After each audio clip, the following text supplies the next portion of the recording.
So this is the 2000 Mozambique floods presented by Jacob Kelly, Tyler Christensen, and Ridge Zerniak.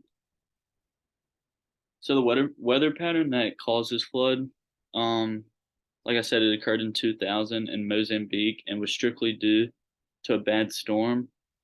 It was caused by a low pressure system that brought heavy amounts of rainfall. This caused the rivers that flowed into the valley to surge with water and eventually overflow. Um, this also caused the Inkamati, the Umbuluzi, and the Limpopo rivers to exceed their banks and flooding portions of the capital, Maputo. Mozambique's response to this: mitigation and adaptation strategies have been implemented by local communities as well as the government and non-governmental organizations. The community has built levees and or reinforced existing levees to help protect against flooding in the future.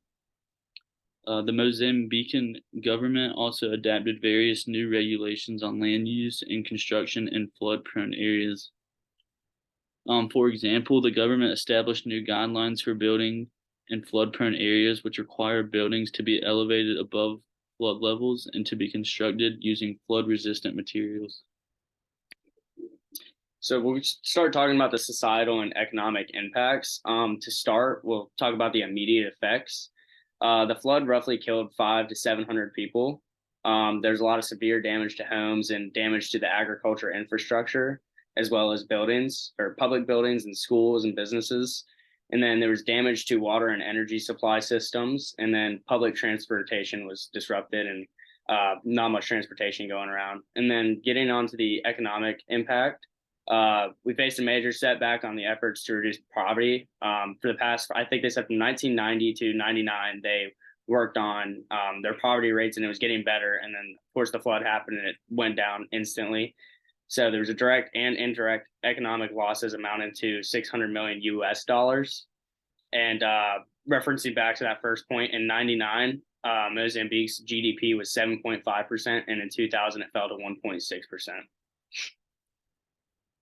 Continuing on, the economic impacts, inflation rates reached a high of 12.7%, which is extremely high, and nearly 2 million people experienced an economic loss in these surrounding countries.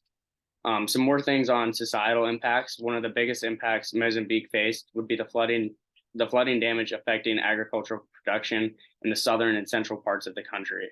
This resulted in livestock and crop losses, as well as agriculture equipment and infrastructure. Magnitude of flooding. So floodwaters were about 4 to 8 meters high, which is about 26 feet.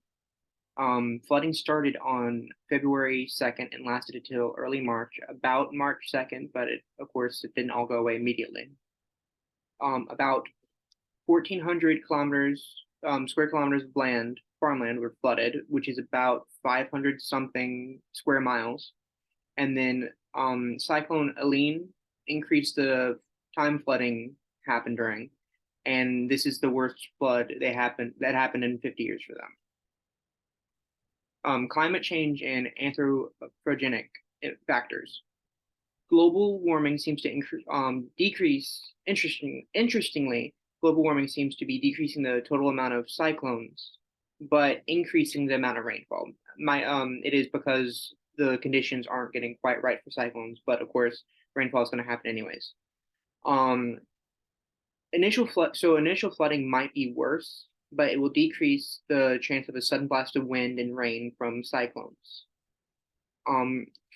Frequency and magnitude will most likely increase, and anthropogenic factors are increasing rainfall from global warming. Yeah, these are our sources. Thank you.